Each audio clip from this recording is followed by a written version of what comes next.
This is the story of a gift. It was a gift that I received, and it was a gift that I gave to myself.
All right, guys, I'm in Alaska. I flew into Anchorage, which is a city in Alaska, but from there we actually flew to a much, much smaller place called King Salmon, Alaska. It's so small that you actually can't get there by road. You have to take a flight there, and we were picked up by Tana Grenda, who runs these retreats with his wife, Tana Grenda, Bristol Bay Retreats. I will put all of the info under this video so you guys can check it out. And our first day, he picks us up and we go straight to his hangar. He has an airplane, he's a pilot. And we are promptly taught how to shoot rifles and handguns. I have been around guns my entire life, but I have never really enjoyed shooting them. So I wasn't really looking forward to this, but of course I wasn't gonna say no to being taught an amazing skill like how to shoot a gun. Okay, you're going. Just squeeze the trigger. I think it hit. Did it? Okay, go again. On target. Are you? Yes. I won't say anything mean. Okay, just slowly pull the trigger. Is it off safety? Yeah, you're good. Just really focus on squeezing that trigger. Hold on, I'm back. I'm off. Just really slow. You'll make it happen. Just hold that gun down, push your body into it. You're in control, and just really slowly pull the trigger, okay? Super slow.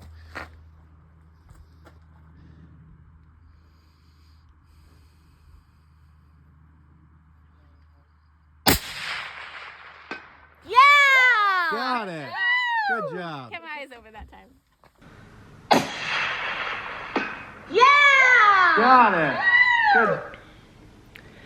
As you can see, I missed quite a bit. I actually was the worst shooter there. I missed a lot.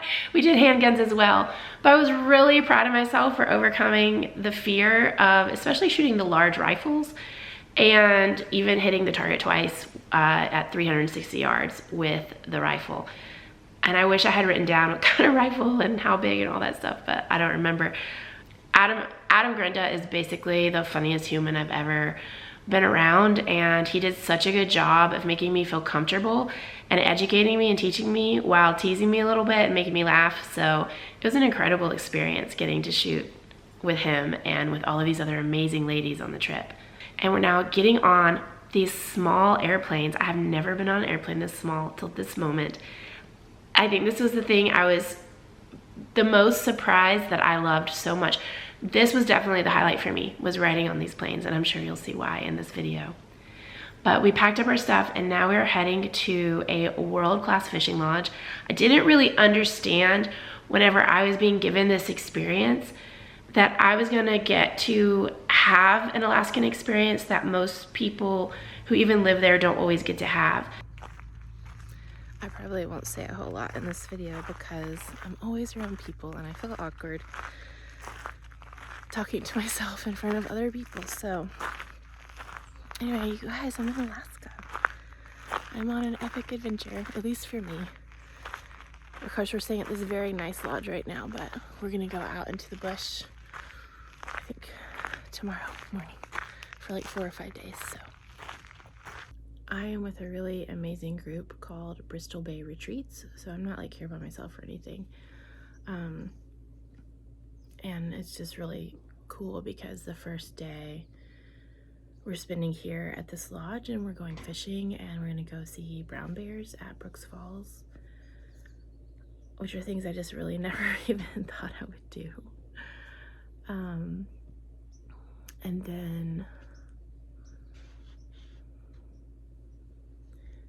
And then tomorrow we are going on a float plane, which is like a plane that can land on the water. And that's how we got here too. There's no roads here. Anyway, we're gonna go on a float plane to, I don't know, like it's just somewhere that the leader of the retreat, Tana, has picked out. So it's exciting. We just camp out there though. We camp, we go on a hiking trip, we learn survival skills and stuff like that. Paddleboard, raft. There are mosquitoes everywhere. All right.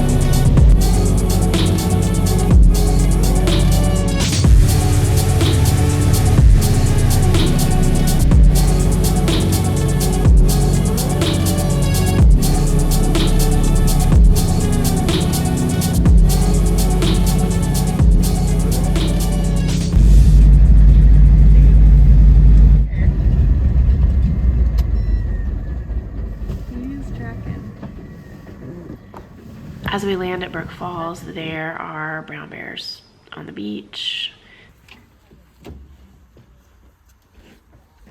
That was cool. Wasn't too bad once you got underneath. In the woods, as we're walking up to the visitor center, and we actually have to attend something called bear school so that we can learn kind of some safety things and some etiquette to know how to handle if we are super close to a bear, and we did get super close to bears. When you're actually walking out to the falls, it's about a mile. There's some pretty heavy-duty metal doors and with like heavy-duty latches to prevent, I guess, bears from being up there, because how could you get away from them if they were on the platform with you? And if you guys want to actually see this yourself, you can go to explore.org and watch the live video of Brooks Falls. The kids and I have been watching this for years during the Salmon run, and it was really amazing to me to get to go there in person. What are they doing? They're trying to get back home, so they're turning red.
hope you enjoyed that at Brooks Falls. Just rewatching that footage and then adding that beautiful music made me relive it all over again. It was as magical, mystical, ethereal, real as the footage that I just shared with you. And I had a lot more footage than that. This same day, we flew back to the fishing lodge and then quickly hopped onto a fishing boat to go fish for salmon. Unfortunately, that day, the salmon weren't running, and so there weren't really any to catch, but I thoroughly enjoyed just being out on the water and trying to fish and seeing Alaska from yet another perspective, which was from the river.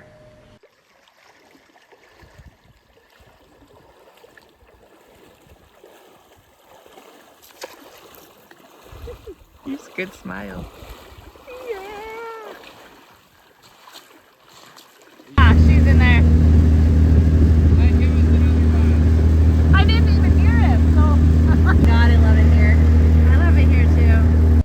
We came back to the lodge from the very full day of going to the Brooks Bears, Brooks Falls, going salmon fishing. We were out on the river for a few hours.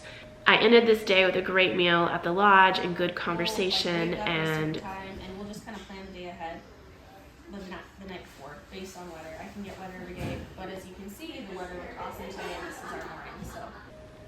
the next morning we got up, getting ready to go out into the bush. There were 9 women altogether on the trip and then 3 guides. Tana, Lindsay, and Addie. Tana runs these retreats. She organizes them. She plans every single thing about them. She's incredible. She's also a skilled hunter, backpacker, survivalist. She's a pretty incredible woman and a mother of 5. So before we head out into the bush, you know, she was prepping us for kind of what to expect, making sure we had everything we needed.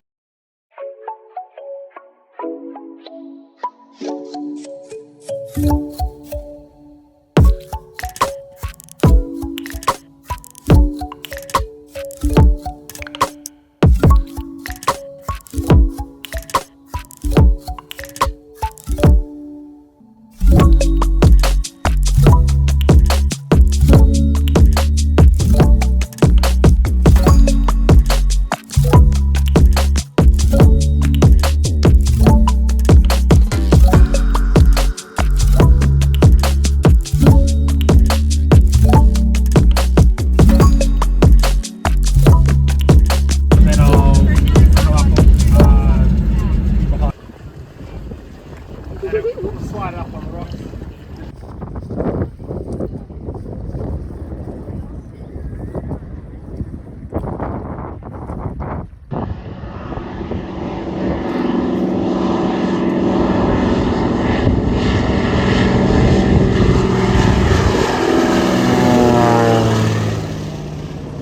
This was also the part of the trip that I was most looking forward to, but also the most nervous about. Because of the hiking part, I wasn't sure. You know, I had been walking every day with a baby on my back, so I felt prepared to carry a pack on the hiking trip. But I just wasn't sure. I'm just not that fit right now, and I was a little bit nervous about holding everyone back. I was most looking forward to it though, because I just was so looking forward to being disconnected from everything. And I just wanted to give my mind and my body that break of really not even having the opportunity to be on my phone or to be working or to be thinking about problems. Because in my mind, I couldn't even think about problems, because what was I gonna do about them? I was in the middle of nowhere in Alaska. That was pretty much the #1 thing I was looking forward to. How many bears? I see 5 right now. Well, 1, 2. There's 2 over there by them. Yeah, they're just kind of eating grass. Is that what they eat? This is my dinner for tonight, chicken coconut curry. Just a few minutes ago, there were like 5 bears that we were watching, just all around our campsite. There's foxes just right beside us with 2 babies. We saw a wolverine just a little bit ago. We went swimming in glacial water just a little bit ago. I didn't film that, but you guys know how much I love to polar plunge, so of course I had to get into the glacial water. I don't know how to explain how wonderful this is. But there's just space in my head. And then like something I realized while I was here was that whenever you're in nature, all 5 of your senses are being used, but like you're not overstimulated, and that feels really amazing. Whew, I'm getting cold now. I got like 4 layers on, or 5 layers. Okay, so that freeze-dried meal was so good. I was really surprised. I'm super motivated now to use my freeze dryer to make meals for my family because it was really good. I had coconut chicken curry. I tried somebody else's like fried rice. It's amazing. I definitely am inspired to batch cook this way for my family. It lasts so much longer. It's easier to store. You don't need a big giant freezer.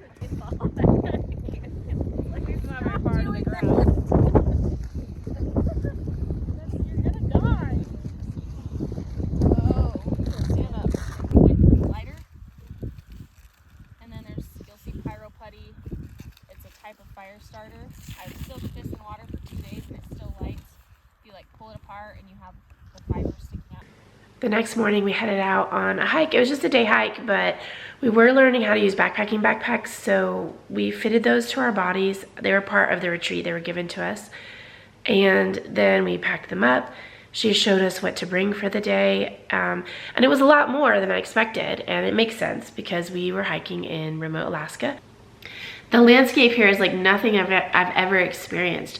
It's squishy tundra, but it's also rocky. And then it's at sea level. We are at sea level at this campsite, but there are sheer rock faces directly across from us at the lake, and all around us, tall mountains. I don't recall ever experiencing a time where I could look out and it was just wide open space like this. You could see as far as your eye could see. And yet you truly didn't understand the landscape, because between you and that distant horizon, there could be so many valleys, so many lakes, hundreds of lakes. And you think that all you're seeing is tundra. It was a true optical illusion.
So that was pretty wild. There was a bear right outside of our camp this morning.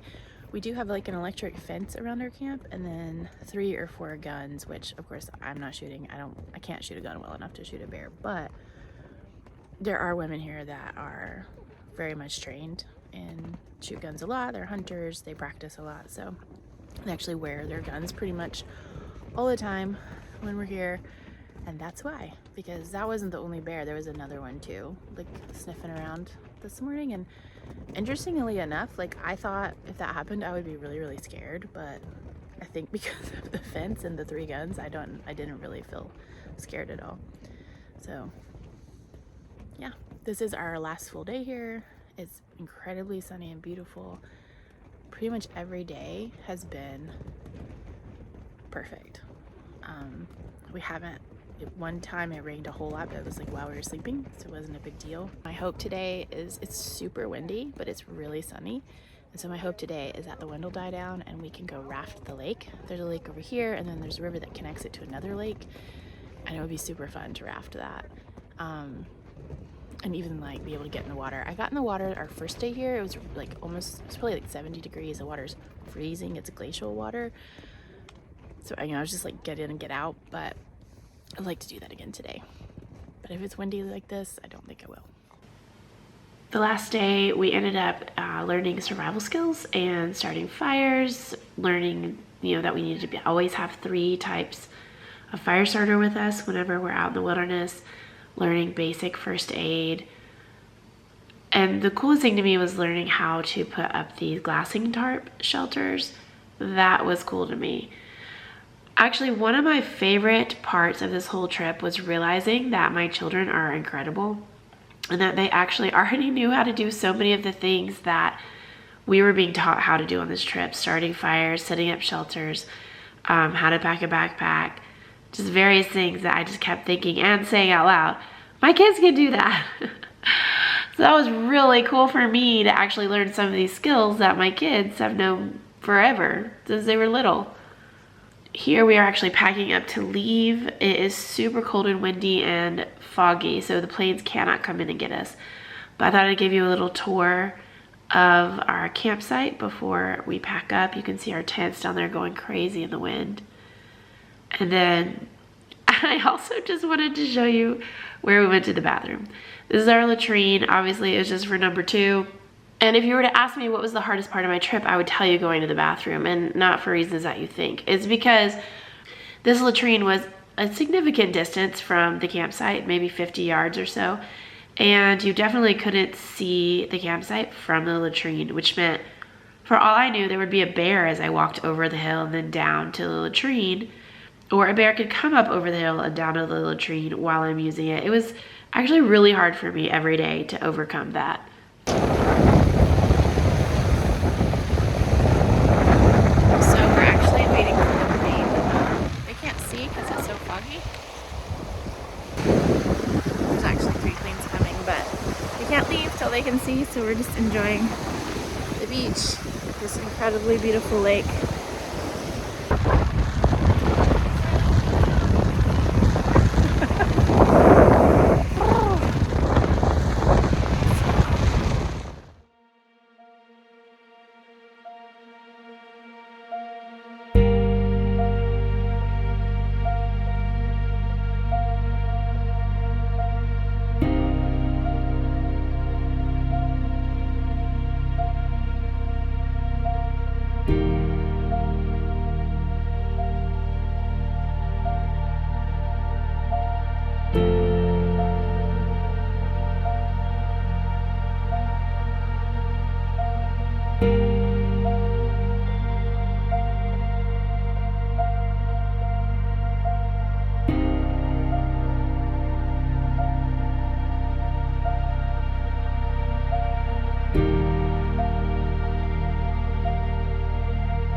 Oh, these vast, calm, measureless mountain days, days in whose light everything seems equally divine, opening 1,000 windows to show us God.